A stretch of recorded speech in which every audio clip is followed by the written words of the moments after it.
شیخ حسین، آپ سے یہ سوال ہے کہ موجودہ حالات کے تناظر میں خاص طور پر، جیسے میں نے کہا کہ انتہا پسندی کا جو فروغ ہے، اس پس منظر میں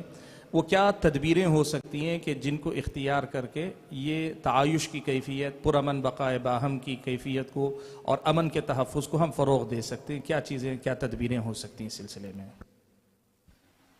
اگر مسلم معاشرے کے تناظر میں دیکھا جائے تو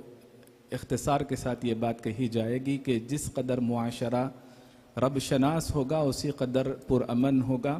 اور جس قدر رب فراموش ہوگا اسی قدر بے امن یا بد امن ہوگا۔ لیکن برادران وطن کے ساتھ اگر ہم اس موضوع کو لے کر آگے بڑھیں تو ہمارے لیے یہ ضروری ہے کہ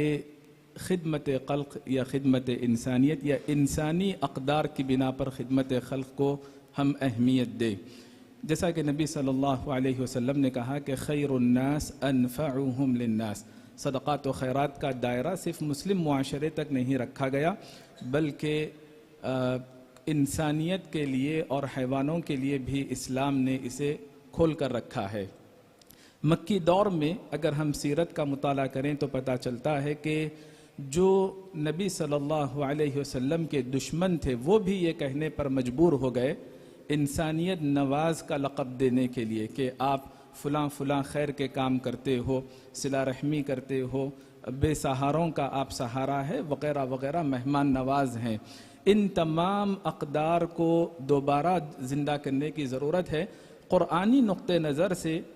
یہود ہمارے لیے خطرناک ثابت ہوتے ہیں، لیکن صحابہ کرام میں ابن عمر رضی اللہ عنہما جب کبھی جانور ذبح کرتے، بکری ذبح کرتے، تو اپنے بچے کو حکم دیتے کہ سب سے پہلے اپنے یہودی پڑوسی کا خیال رکھنا۔ تو ان جیسے کام، مذہب کی تمیز کے بغیر تعلیم اور تربیت کو فروغ دینا،